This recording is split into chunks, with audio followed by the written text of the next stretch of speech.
नमस्ते बच्चों, कक्षा 10वीं के गणित भाग 1 के अध्ययन में मैं साधना टीचर आप सभी का हार्दिक स्वागत करती हूँ।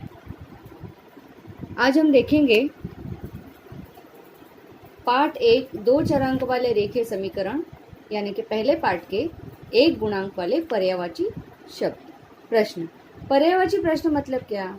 यहाँ पर देखिए एक प्रश्न आपको दिया गया है और इसके उत्तर के 4 पर्याय अर्थात 4 विकल्प आपको दिए गए हैं और इनमें से एक विकल्प आपको चुनना है। तो ये विकल्प चुनने के लिए आपको ये प्रश्न जो है वो हल करना होगा परीक्षा में। परंतु परीक्षा में इस तरह से अगर प्रश्न आएगा तो आपको एक गुणांक वाला ये जो पर्यायवाची प्रश्न है इसे हल नहीं करना है, केवल इसका उत्तर लिखना है। वो किस तरह से लिखना है वो भी मैं आपको बताऊंगी। सबसे पहले ये प्रश्न हम हल करते हैं और देखते हैं इसका आंसर क्या होगा। प्रश्न है 4x + 5y = 19 का आलेख खींचने के लिए x = 1 हो तो y का मान ज्ञात कीजिए। चलिए इस प्रश्न को हम हल करेंगे। पहले प्रश्न में लिख लेती हूँ। यहाँ पर प्रश्न इस तरह से है 4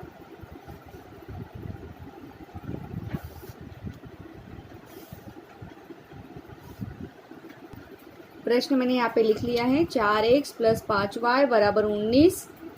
इस समीकरण का आलेख खींचने के लिए यदि x = 1 हो तो y का मान कितना होगा। इसके लिए आपको क्या करना है, केवल इस समीकरण में x का मान 1 रखना है। चलिए इस समीकरण में हम x का मान 1 रखते हैं और इसे हल करते हैं। समीकरण है 4x + 5y = 19। अब यहाँ पे जो कोष्टक मैंने बनाया है ये कोष्टक यहाँ पर x का मान रखने के लिए है। तो x जो है 4 गुणे x है, इसलिए 4 गुणे x का मान कितना है 1, तो 4 गुणे 1 हो जाएगा। ठीक है, 4 गुणे 1। तो यहाँ पर अब इसको हल करेंगे तो 4 एकम 4 + 5y = 19। ठीक है, अब 4 का करेंगे पक्षांतर तो 5y = 19 - 4। इसके बाद इसलिए 5y = 19 में से 4 माइनस किया तो कितना बचता है 15। 5y = 15 तो y बराबर, अब 5 का होगा पक्षांतर तो 5 जो है भाग में चला जाएगा तो 15/5। तो 5 से 15 में भाग लगा दीजिए। 5 एकम 5, 5 तिहाई 15, तो y का मान कितना आया 3।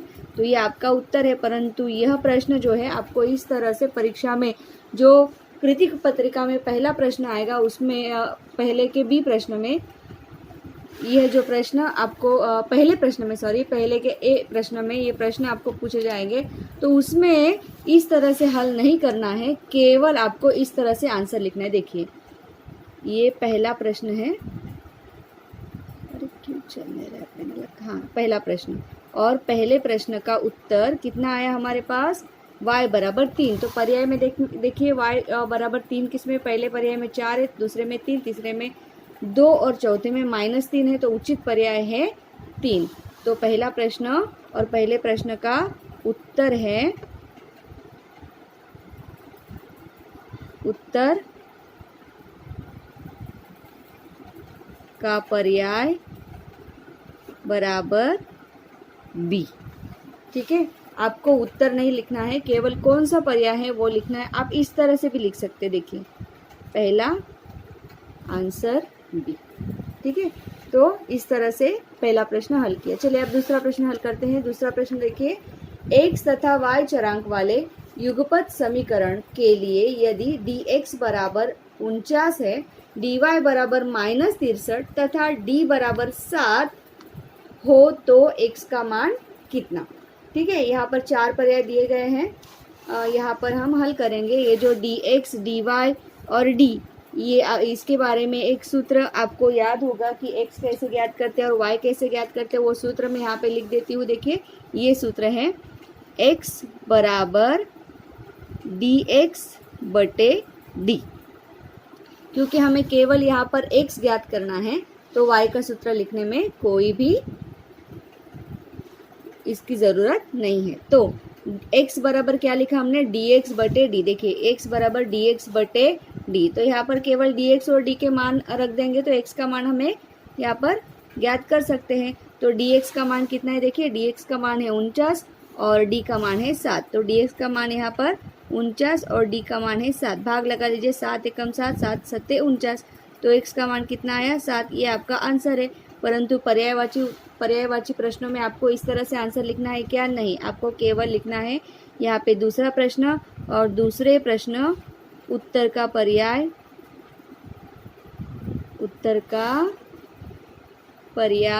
कि कौन सा पर्याय, देखिए 7 हमारा उत्तर आया है। तो उत्तर का पर्याय देखिए यहाँ पर 7 - 7 1/7 और -1/7। तो उत्तर का पर्याय है ए। तो उत्तर का पर्याय हम लिखेंगे ए। ठीक है, आप इस तरह से भी लिख सकते हैं, दूसरा प्रश्न और ए, ऐसा डायरेक्ट भी लिख सकते हैं। तो चलिए अब देखेंगे तीसरा प्रश्न है, इस तरह से निश्चयक दिया गया है 5 - 7 3 - 4 और इस निश्चयक का मान ज्ञात कीजिए और नीचे 4 पर्याय आपको दिए गए हैं। तो चलिए इसको हल करते हैं। पहले ये निश्चयक यहाँ पे उतार लीजिए। क्या निश्चयक है, 5 - 7 3 और -4, ये निश्चयक है। देखिए 5 - 7 3 और -4। तो इस निश्चयक का हमें मान ज्ञात करना है। तो मान कैसे ज्ञात करते हैं आपको तो पता है, 5 और 4 का गुणा करेंगे हम, 5 गुणे -4 करेंगे और फिर माइनस करेंगे 3 और 7 का गुणा करेंगे। तो 3 गुणे यहाँ पर -7 है। ठीक है, तो 5 चौक आता है 20 और माइनस चिन्ह यहाँ पे लग जाएगा और फिर माइनस, देखिए यहाँ पर दोनों गुणन वाली चिन्ह संख्याओं को माइनस चिन्ह है इसलिए माइनस माइनस हो जाएगा प्लस, 7 × 21। तो यहाँ पर आपका उत्तर है -21 + 21। यहाँ पर विपरीत चिन्ह है तो बड़ी संख्या से छोटी संख्या को घटा दिया जाएगा और बड़ी संख्या का चिन्ह लगेगा। तो यहाँ पर 21 में से 20 घटा दिया गया और बड़ी संख्या 21 है तो 21 का चिन्ह प्लस, जो कि लगाना कोई आवश्यक नहीं है। तो हमारा उत्तर अभी है 1। और पर्याय में हम देखेंगे कौन से पर्याय में उत्तर 1 है। देखिए बी पर्याय जो है यह हमारे इस प्रश्न का उत्तर है। तो तीसरे प्रश्न का उत्तर हम इस तरह से लिखेंगे। देखिए तीसरा उत्तर का पर्याय बी है। ठीक है, उत्तर का पर्याय यहाँ पे कौन सा है, बी। आप इस तरह से भी लिख सकते हैं, तीसरे का उत्तर है बी। ठीक है, अब हम देखेंगे चौथा प्रश्न देखिए x + y = 3, 3x - 2y = 4, 3x - 2y - 4 = 0। इस युगपत समीकरण को हल करने के लिए d का मान कितना होगा। ठीक है, d का मान, जब आपको d के मान का सूत्र है, मैंने आपको जब ये पढ़ा था तब ये सूत्र आपको बताया था। ठीक है, कोई बात नहीं। x + y = 3 और dx - 2y = 4, ये जो समीकरण यहाँ पे दिए गए हैं ये मैं यहाँ पर हल में लिख लेती हूँ। देखिए इस तरह से x + y = 3 और दूसरा है 3x - 2y - 4 = 0। सबसे पहले आपको क्या करना होता है, इन दो समीकरणों को एक के नीचे एक लिखना होता है। तो चलिए इन दो समीकरणों को एक के नीचे एक लिखेंगे। पहला समीकरण तो यहाँ पे लिखा हुआ है। दूसरा समीकरण जो है 3x - 2y - 4 = 0। अभी हमको इस तरह से समीकरण नहीं चाहिए, ये जो -4 है ये बराबर चिन्ह के उस तरफ यानी के दाहिने भाग में चाहिए। तो इस तरह से लिखेंगे। देखिए 3x - 2y बराबर, और ये 4 जो है ये दूसरे पक्ष में जाएगा तो हो जाएगा +4। ठीक है, तो 3x - 2y = 4। अब हमें क्या करना है प्रश्न में, देखिए यहाँ पर प्रश्न में क्या करना है, इनको हल करने के लिए हमें d का मान ज्ञात करना है। तो d का मान ज्ञात करने के लिए सबसे पहले हमें d का निश्चयक लिखना होगा। तो d का निश्चयक यहाँ पे मैं लिख देती हूँ। d का निश्चयक है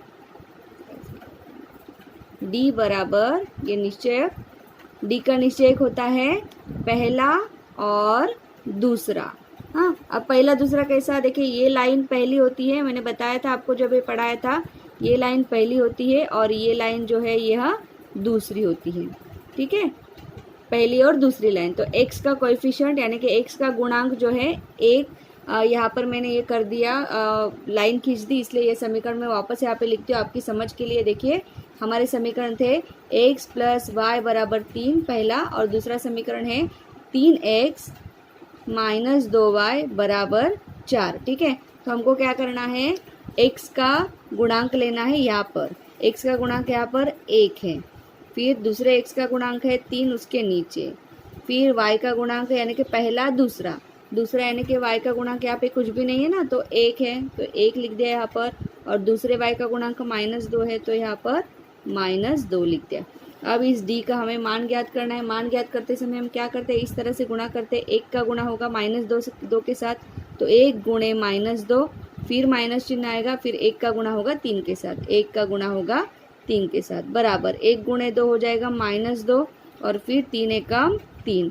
दोनों अंकों को जो है माइनस चिन्ह है, इसलिए यहाँ पर योग की क्रिया होगी, अर्थात यहाँ पर हम इनका प्लस करेंगे। तो 2 और 3 कितना हो गया 5, और बड़ी संख्या या दोनों को जो समान चिन्ह है वो आए हुए उत्तर को, तो डी का मान आया है -5। तो चलिए पर्याय में हम देखेंगे कौन सा पर्याय -5 है।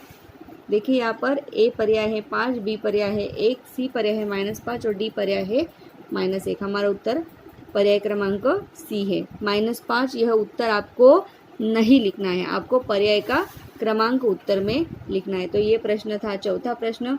तो चौथे प्रश्न उत्तर का पर्याय पर्याय क्रमांक आया हमारा सी। ठीक है, आप इस तरह से भी लिख सकते हैं, यह भी ओके, यह भी सही है। ठीक है, अब देखेंगे पांचवा प्रश्न। देखिए पांचवा प्रश्न इस तरह से है, ax प्लस by बराबर c तथा mx प्लस ny बराबर d।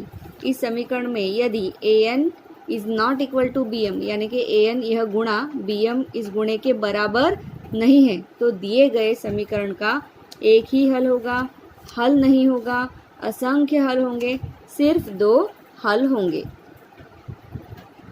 तो इसका उत्तर है उत्तर पर्याय क्रमांक ए। यहाँ पर इसको हल आपको नहीं करना है, आपको केवल इतना देखना है कि ए यह पहले समीकरण के x का गुणांक है, और n यह दूसरे समीकरण के y का गुणांक है, फिर b यह पहले समीकरण के y का गुणांक, और m यह दूसरे समीकरण के x का गुणांक। यदि इन दोनों का गुणा समान नहीं है तो समीकरण का केवल एक हल होगा। तो पांचवें प्रश्न का उत्तर है, यहाँ पर हम लिखेंगे प्रश्न पांचवा और पांचवे का उत्तर है उत्तर का पर्याय ए। ठीक है, या फिर केवल आप ऐसा 5 बराबर ए यहाँ पर लिखेंगे तो भी चलेगा। इस तरह से आपको इस तरह से जो मैंने प्रश्न हल किए हैं, ये पहले अ प्रश्न में कृति पत्रिका के हल नहीं करना है, केवल आपको इस तरह से आंसर लिखने हैं। और ये जो हल हमने किया है, ये हल आपको रफ पेज पर करने हैं, ये याद रखिए।